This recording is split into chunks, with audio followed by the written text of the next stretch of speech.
Čauko, určite si klikol na toto video z princípu toho, že máme dneska spôsob, ako začať zarábať v roku 2025 000 eur mesačne. V rámci tohto videa ďakujem presný spôsob, ako vieš na to ísť, či už je to v rámci možno nejakého celkového podnikania alebo celkového nejakého side hustlu a ako reálne nadobudnúť tých 1000 eur mesačne s tým, že je to spôsob, ktorý je overený a ktorým som si reálne ja sám prešiel a ktorý podľa mňa najviac môže vyhovať aj tebe, prípadne tvojim kamarátom. Tak poďme sa na to teda spoločne pozrieť. No a presne tu si ukážem teda ten spôsob, ako tá sa na tých 1000 eur mesačne, či už to berieš ako nejaký side hustle, alebo si tam vyskúšať, ako môžeš zarábať online v dnešnej dobe. Prvým spôsobom, ako vieš dosiahnuť túto sumu tých 1000 eur mesačne a viac, je skrze vlastne produkt, alebo celkovo predávanie nejakého produktu. Čo je výhoda je taká, že buď nakúpiš už nejaký produkt, ktorý reálne existuje, predávaš ho ďalej, čiže keby niečo, čo vlastne funguje, keby vo väčšine prípadov, že keď sa na to pozrieme, tak máme tu príklad firmy, ako je napríklad Alza, ktorá nevymyslela žiadne z týchto produktov, ona ich proste od niekoho kúpila a predáva ich za viacej peniaze a tým pádom má nejaký profit a zároveň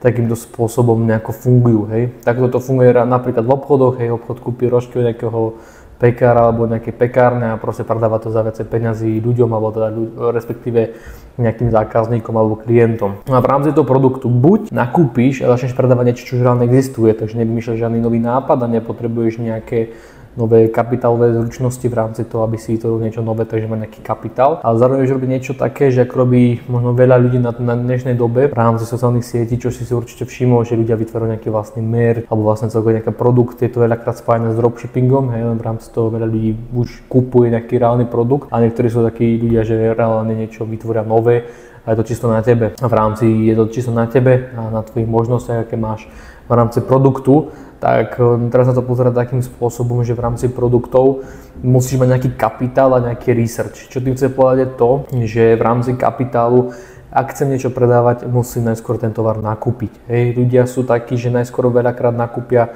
veľa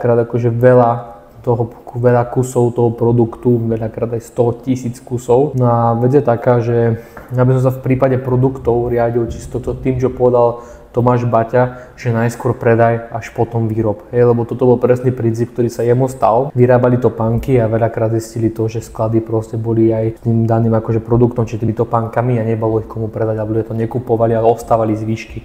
A to sú ďalšie náklady na storage, zároveň aj na to, že je likvidovanie prípadne toho produktu. Takže v prípade produktu by sa určite zameral na to, najskôr produkt predať a až potom doručiť. Hej.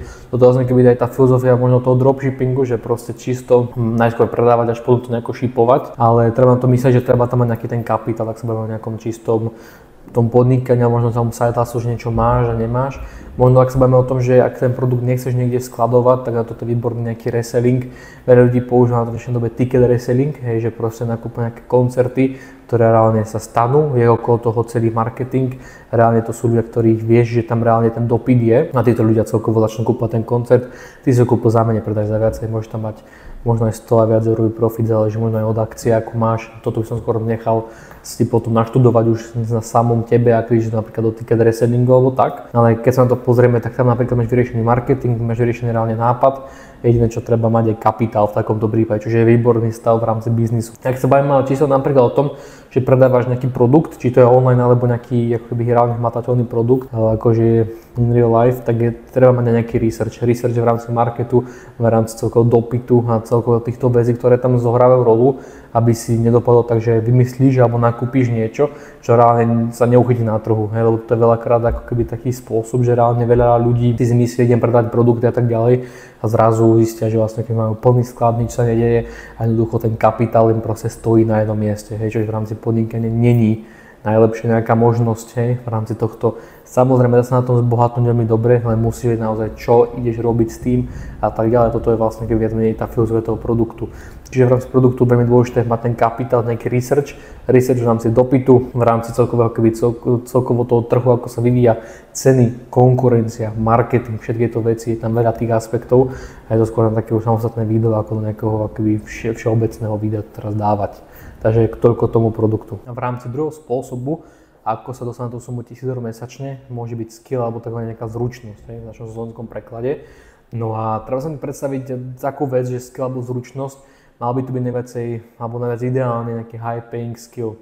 To môžeme brať ako sales, alebo ako napríklad celkovo to copywriting, alebo napríklad marketing a tak ďalej. Naozaj je tam veľmi veľa skillov, ktoré treba zarobiť akože tú sumu.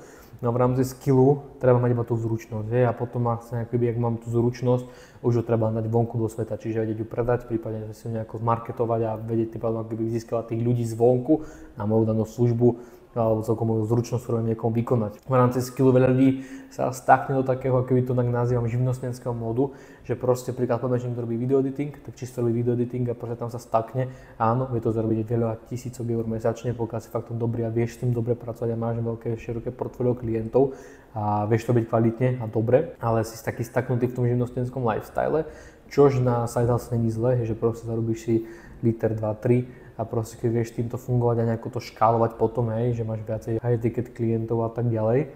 No a v rámci toho skillu, čo sa bavíme o tom, je to, že aby bol to nejaký high paying skill, takže niečo, že dobe veľakrát je to sales, marketing, copywriting, AI a tak ďalej. V rámci skillov sa treba na to pozerať tak, že treba vedieť o tom, že aký tam je dopyt po tom skillu a vlastne aj také tie informácie o toho, že ako to ľudia vnímajú. Lebo je úplne zbytočné v rámci príklad skillu ísť napríklad do nejakého trhu. Veľakrát sa stáva to, že ten demand je menší ako reálne je príklad supply. Čo tým chcem povedať to, že je strašne málo ľudí, ktorí ten skill vyžadujú, je ten veľký supply, čiže veľa ľudí, čo to vie nejako zastrešiť. Ale zase môžeme počuť o tom, že veľa ľudí hovorí o tom, že niečo je strašne akože saturated, veľa ľudí o tom hovorí, že príklad neviem, myslím si, veľa ľudí hovorí aj o tom, že veľa biznisov je saturated, alebo to je veľa týchto skillov, napríklad ľudí hovorí o tom, že SMMA je saturated, ale reálne saturated není. Lebo keď na to pozrieme, tak je tu veľa agentúr, je tu veľa týchto SMMA biznisov, ale stále je tu priestor na to, že ten demand tu nejakým spôsobom je a ten supply je stále menší. Veľmi výborný príklad je OFM, kde je niekoľko príklad miliónov kreatorov a o dosť menej agencies. Takže to je reálne výhodné. Stále napríklad tento business model, nehovorím o tom, že teraz chodí robiť tieto business modely, ale to čisto ilustračný príklad, že ako to nejako vyzerá v rámci dopytu, čiže respektíve demandu, aký má byť supply, ak sa bavíme o nejakých skilloch. No v rámci tých informácií, tak sa bavíme o tom, že to info, tak o skillu musíš vedieť, že vlastne, čo vlastne vieš za ten skill, ako ideš predávať, ako ideš nejako prípadne marketovať. Čiže v rámci toho, tak treba mať tam nejaké tie informácie, nie je to čisto research, aj keby som mohol nazvať, že research, ale to skôr také generally info o tom, že ako ľudia vnímajú ten skill a tak ďalej. A nie je to úplne to isté ako príklad v rámci pri produktu, je to veľmi podobné, ale nie je to isté. Takže v rámci tohto asi toľko do skillu. No a to by bolo všetko k tomu celkovému princípu, vlastne ako som sa na tú sumu vlastne v roku 2005. A pokiaľ si je presný spôsob, ako sa naučiť najlepší high paying skill, ktorý ťa zarobí nielen 1000, 2000, 3000, ale aj 10 000 eur mesačne, čiže na Slovensku, v Česku alebo niekde vo svete, keď sa bude hodiť SAP a uvidíš presný spôsob ako na to.